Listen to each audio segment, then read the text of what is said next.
Assalamualaikum warahmatullahi wabarakatuh. Perkenalkan, saya Sri Retno Arum dengan NIM 1121 10151 dari kelas MA 21C12 yang akan mempresentasikan tentang analisis implementasi teori organisasi dalam konteks organisasi modern di PT Mayora Indah Tbk. Pertama kita akan perkenalkan tentang PT Mayora Indah Tbk. Itu didirikan pada tahun 1997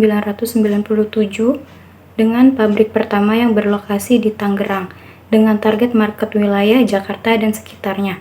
Setelah mampu memenuhi pasar Indonesia, perseroan melakukan penawaran umum perdana dan menjadi perusahaan publik pada tahun 1990 dengan target market konsumen ASEAN. Kemudian melebarkan pangsa pasarnya ke negara-negara di Asia.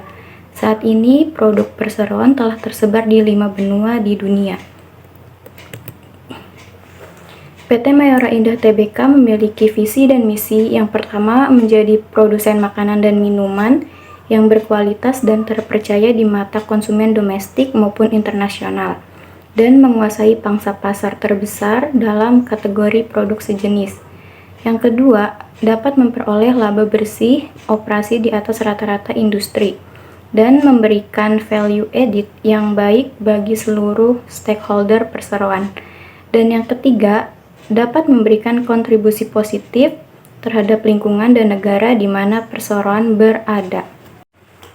Kita masuk ke penjelasan implementasi teori organisasi yang dijalankan di PT Mayora Indah Tbk. Yang pertama ada analisis struktural.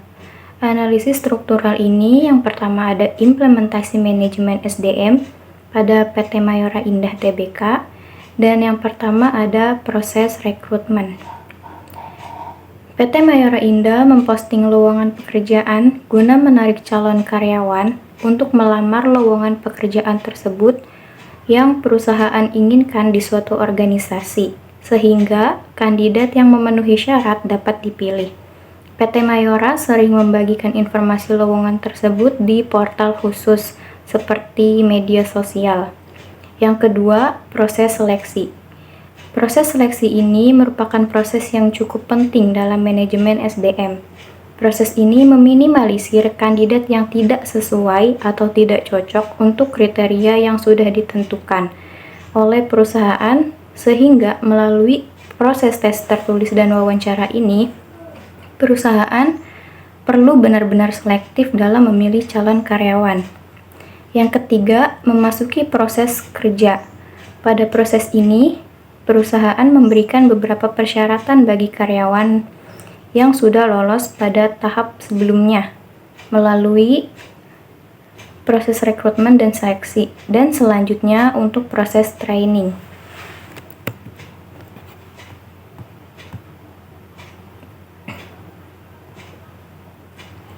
Yang kedua, masih di analisis struktural, adanya strategi pemasaran pada PT Mayora Indah Tbk. Seperti banyak yang diketahui oleh para konsumen, bahwa PT Mayora Indah Tbk menggunakan strategi pemasaran yang berupa iklan yang dibintangi oleh aktor terkenal di negeri gingseng pada salah satu produk Kopiko. PT Mayora yang sangat bagus dilihat oleh konsumen karena yang membintangi iklan adalah aktor terkenal yang sangat disukai oleh banyak penggemar di media sosial atau di seluruh dunia. Dengan membuat video iklan yang viral ini, tentu akan menarik penggemar untuk membeli produk tersebut. Dan yang ketiga dari analisis struktural, adanya penerapan manajemen komunikasi. Komunikasi proyek bisnis yang diterapkan divisi IR Mayora sebagai sebuah komunikasi yang dijalankan untuk memperoleh keuntungan di masing-masing pihak, yaitu perusahaan dan investor, yang diaplikasikan melalui pelayanan informasi dan cara penyampaian informasi yang dilakukan oleh divisi IR. Divisi IR ini menerapkan komunikasi dua arah yang dilaksanakan dengan investor, di mana tidak jarang divisi IR berposisi sebagai penerima sedangkan investor berposisi sebagai pengirim pesan, dan begitu juga sebaliknya. Yang kedua, kita memasuki dengan tentang analisis budaya organisasi. Yang pertama dari analisis budaya organisasi itu adanya pengaruh motivasi terhadap kinerja karyawan. Pengaruh motivasi terhadap kinerja karyawan itu juga memiliki hasil yang positif dan signifikan. Artinya, semakin tinggi motivasi dalam bekerja, maka akan meningkatkan kualitas kinerja karyawan. Dan pemberian apresiasi atau reward kepada karyawan akan meningkatkan motivasi serta kinerja karyawan. Motivasi adalah pemberian dana penggerak yang menciptakan kegairahan kerja seseorang agar mereka mau bekerja sama, bekerja efektif, dan terintegrasi dengan segala daya upayanya untuk mencapai kepuasan. Yang kedua, adanya pengaruh disiplin kerja dan insentif kerja. Kedisiplinan kerja serta insentif kerja itu ada beberapa faktor yang mempengaruhi. Yang pertama, besar kecilnya pemberian kompensasi. Kedua, ada atau tidaknya keteladanan pimpinan dalam perusahaan. Yang ketiga, ada atau tidaknya aturan pasti yang dapat dijadikan pegangan. Dan yang terakhir, ada atau tidaknya perhatian kepada pegawai. Insentif merupakan faktor pendorong eksternal yang mendorong motif yang positif, mengarahkan individu untuk bekerja lebih keras. Pentingnya insentif berasal dari kebutuhan bagi karyawan untuk diakui dan dihargai atas usahanya. Sistem insentif yang mendorong motif internal mereka dengan mengasumsikan bahwa uang dapat mendorong karyawan bekerja lebih giat lagi. Maka mereka yang produktif lebih menyukai gajinya dibayarkan berdasarkan hasil kerja, sehingga akan berdampak pada peningkatan kinerja. Yang ketiga, adanya analisis sistem. Analisis sistem ini membicarakan tentang teori kepemimpinan. Gaya kepemimpinan yang diadopsi oleh para pemimpin dapat berpengaruh signifikan terhadap kinerja karyawan. Salah satu gaya kepemimpinan yang telah terbukti memiliki dampak positif adalah kepemimpinan visioner. Gaya ini memiliki potensi untuk memotivasi karyawan, memperkuat budaya organisasi, dan meningkatkan kinerja. PT Mayora Indah Tbk adalah salah satu organisasi yang berkomitmen untuk mencapai keunggulan dalam industri makanan dan minuman. Oleh karena itu, memahami bagaimana gaya kepemimpinan visioner mempengaruhi kinerja karyawan di perusahaan ini menjadi esensial.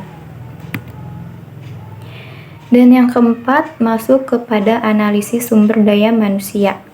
Sumber daya manusia yang baik, maka akan mempengaruhi perusahaan juga akan berjalan dengan baik. Oleh karena itu, kita melakukan proses rekrutmen dan seleksi untuk menyeleksi calon karyawan bagi perusahaan. Yang pertama ada tes kemampuan psikotes yang terdiri dari deret angka, matematika dasar, persamaan kata, dan sebagainya. Yang kedua, adanya interview dan wawancara. Umumnya hanya memperkenalkan diri, mengetahui motivasi kerja, serta pengalaman berorganisasi pada saat sekolah. Dan yang ketiga, adanya training Midas. Training Midas ini kita akan diperkenalkan dengan sistem jaminan halal, good manufacturing practice, 5R, yaitu ringkas, rapih, resik, rawat, dan rajin, dan sebagainya. Dan yang terakhir adanya tes kesehatan atau medical check-up. Tes kesehatan ini kita hanya akan tes mata, urin, darah, tensi, dan lainnya. Yang kedua dari analisis sumber daya manusia itu adanya pelatihan dan pengembangan. PT Mayora memberikan fasilitas pelatihan berupa training setiap bulan kepada karyawan yang bertujuan untuk memberikan dampak awareness pada karyawan untuk menjaga kualitas produk agar tetap terjaga. Selain training setiap bulan, PT Mayora Indah juga selalu menjalankan briefing setiap sebelum memasuki waktu bekerja. Briefing dijalankan oleh setiap line yang dilakukan secara masing-masing dan dipimpin oleh atasan mereka sendiri. Setiap briefing, para karyawan wajib membaca 7 prinsip Mayora Group yang terdiri dari quality, efisiensi, innovation, passion, wisdom, responsibility, dan confidence. Kesimpulan yang dapat saya sampaikan dari implementasi teori organisasi yang dijalankan pada PT Mayora Indah, yaitu PT Mayora memiliki struktur manajemen SDM yang terorganisir dengan baik, strategi pemasaran yang inovatif, penerapan manajemen komunikasi yang efektif, serta budaya organisasi yang mendukung kinerja karyawan.